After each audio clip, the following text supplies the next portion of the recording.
Assalamualaikum warahmatullahi wabarakatuh. Selamat pagi semuanya. Terima kasih telah hadir pada pertemuan kelima ini di kelas pengantar ekonomi. Di pertemuan kelima ini kita akan mempelajari terkait produksi. Kalau kemarin di pertemuan-pertemuan sebelumnya kita sudah membahas terkait pengantar ekonomi, kemudian permintaan, penawaran, dan elastisitas. Dan di sini kita pada tahap produksi, di mana kalau misal kita sudah melakukan riset pasar, kemudian kita sudah memperhitungkan segala hal yang akan kita lakukan berkaitan dengan bisnis yang akan kita buka. Hal selanjutnya yang akan kita lakukan adalah produksi. Teori dasar terkait produksi itu didefinisikan sebagai suatu proses pembuatan barang atau jasa yang memiliki nilai berkontribusi pada utilitas individu.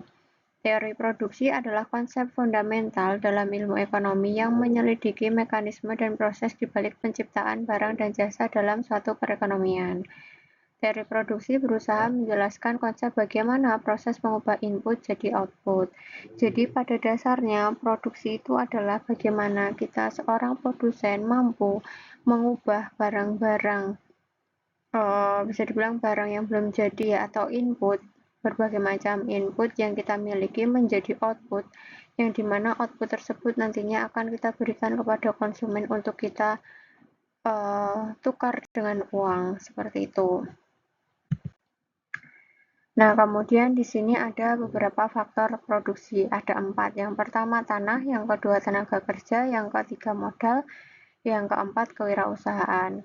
Kalau tanah ini berkaitan dengan lahan fisik, hutan, mineral, badan air, cadangan minyak, angin, dan sinar matahari. Jadi teman-teman, kalau misal kita mau membuat suatu bisnis, kita harus mempertimbangkan tanah atau kita itu mau membuat bisnisnya itu di mana. Kemudian bahan-bahan seperti lahan tempat kita membuat bisnis di mana. Kemudian untuk sumber-sumber seperti kita kan butuh air ya untuk kegiatan dalam bisnis tersebut. Entah memang itu dijadikan sebagai bahan utama dalam pembuatan suatu produk atau sebagai bahan pelengkap saja. Dan ada beberapa hal yang di sini bisa digunakan semua ataupun hanya beberapa saja. Kemudian yang kedua terkait tenaga kerja. Tenaga kerja di sini adalah berkaitan dengan manusia. Kenapa? Karena tenaga kerja ini adalah orang-orang yang nantinya dapat membantu kita mempercepat pekerjaan kita untuk mengubah input menjadi output agar bisa segera didistribusikan ke pelanggan dan kita bisa mendapatkan keuntungan lebih dari penjualan tersebut. Nah, kriteria untuk bisa mendapatkan orang-orang yang bisa membantu kegiatan kita dalam produksi itu adalah keterampilan, pendidikan, dan pelatihan. Keterampilan tentunya kita membutuhkan orang-orang yang terampil terkait dengan bisnis yang akan kita buka. Contoh, misal kita mau buka bengkel, berarti kita butuh keterampilan orang-orang yang paham dan terampil terkait dengan kegiatan otomotif. Kemudian pendidikan. Tentunya kalau kita mau membuka bengkel, tentunya kita harus mencari tenaga kerja yang dia berpendidikan atau berlatar belakang pendidikannya otomotif. Kemudian pelatihan.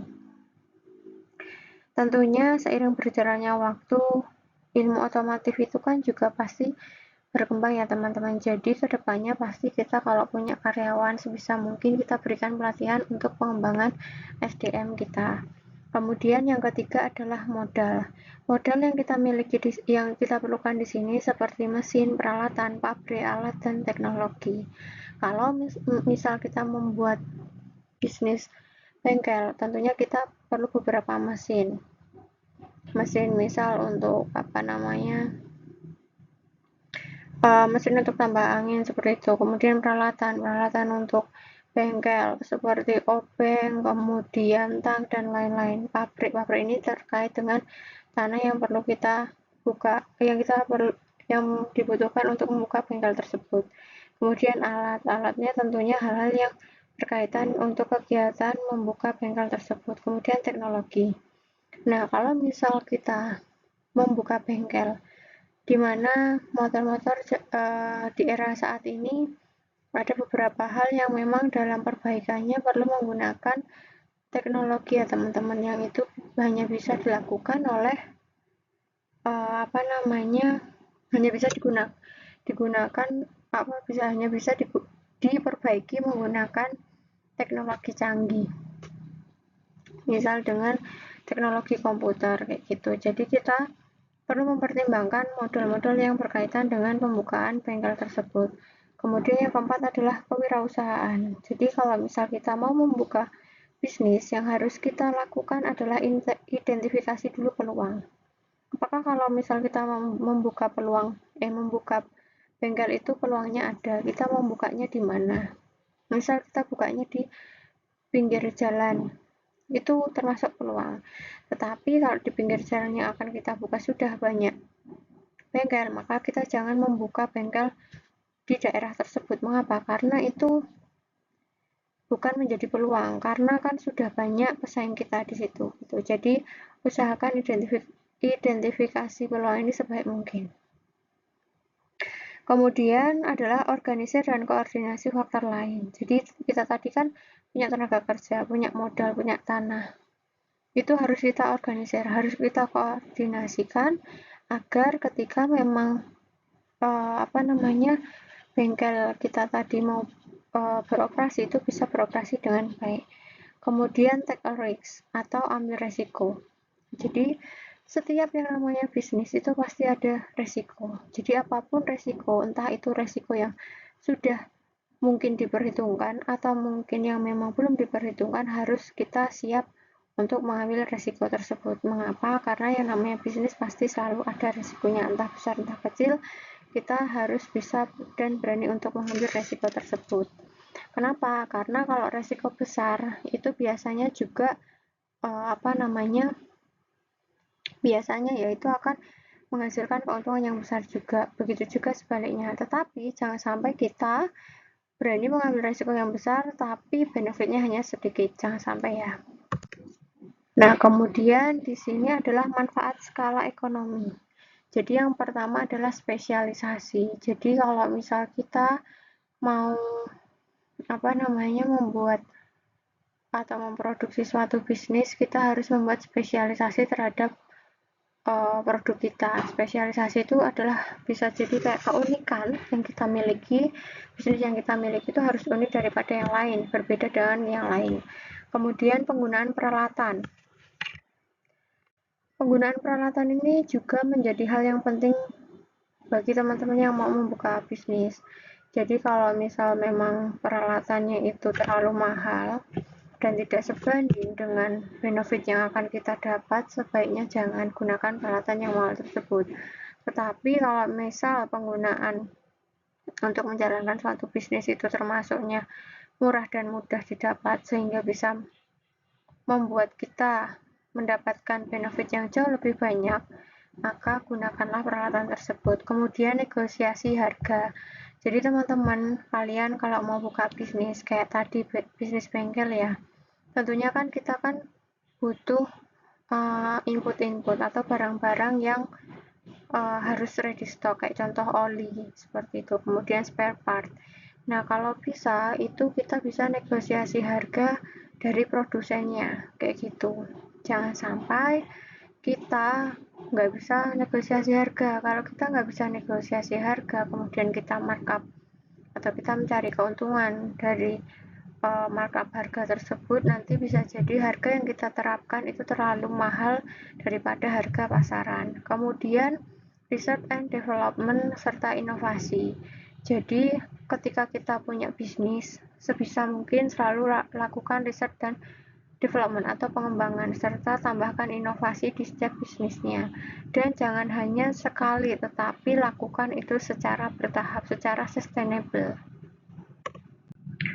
Kemudian di sini kerugian dari skala ekonomi. Yang pertama adalah kendala pengelolaan. Jadi apabila tidak ada pengelolaan yang baik terhadap bisnis yang kita miliki, tentunya kita akan mengalami kerugian teman-teman. Kemudian biaya agensi.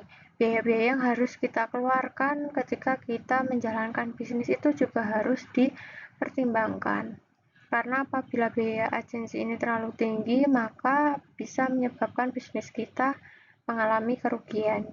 Kemudian motivasi karyawan. Apabila kita memiliki karyawan yang sangat susah untuk diberi motivasi untuk maju ke depan, itu juga menjadi kerugian bagi kita, teman-teman. Kenapa? Karena kita pasti butuh karyawan yang punya semangat tinggi atau motivasi tinggi untuk mau menjalankan bisnis ini secara bersama dan bisa mencapai keuntungan bersama, seperti itu. Nah, di sini ada the law of diminishing marginal return.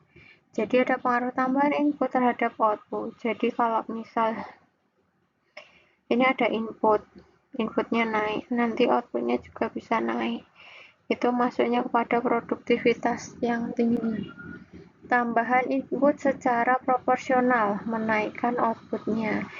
Ini di tahap yang produk itu baru aja dimulai dan itu booming misalkan seperti itu. Jadi ini pada fase produktivitas tinggi karena inputnya itu proporsional dan bisa menaikkan outputnya. Kemudian masa yang kedua, pengurangan marginal hasil.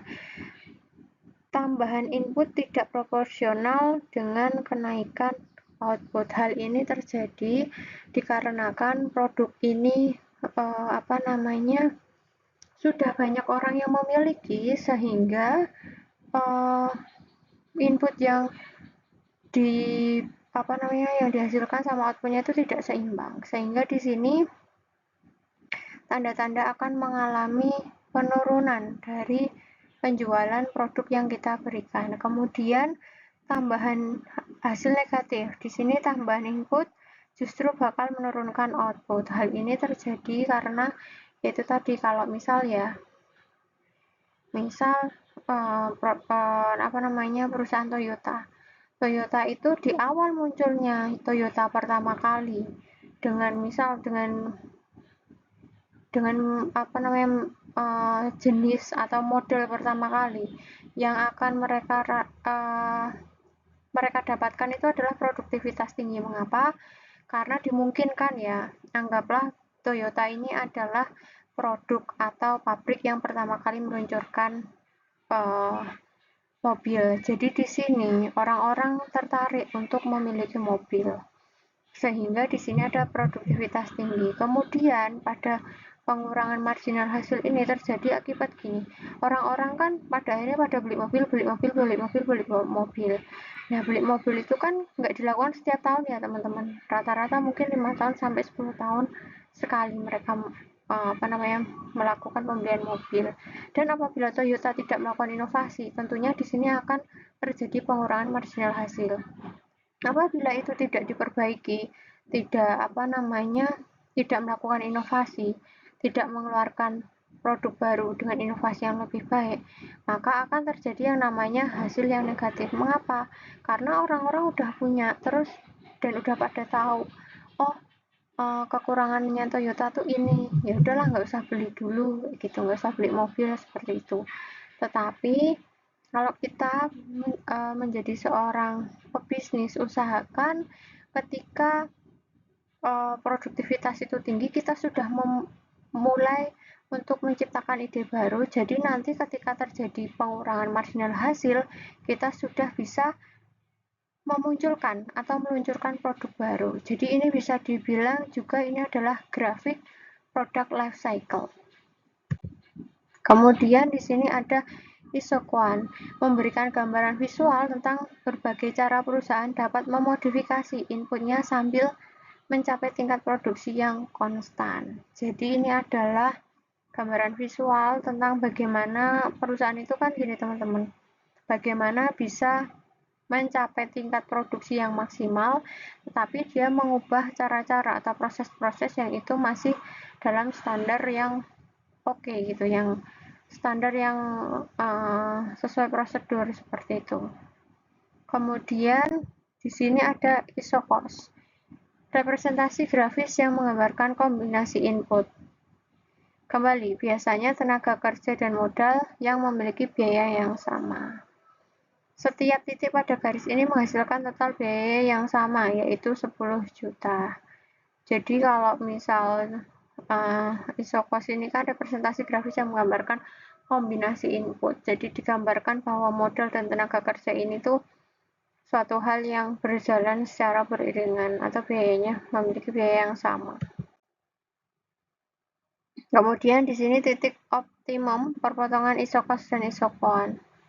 Jadi adalah ini titik di mana suatu bisnis itu harus mempertimbangkan kapan kita bisa mencapai titik optimal dalam mendapatkan keuntungan. Oke, mungkin cukup ini saja yang dapat saya sampaikan untuk pertemuan kelima ini. Mohon maaf tidak bisa bertemu dengan Zoom maupun bertemu kalian secara langsung, tetapi apabila ada pertanyaan bisa kalian tanyakan di pertemuan ke-6 besok. Terima kasih atas perhatiannya. Sekian, wassalamualaikum warahmatullahi wabarakatuh.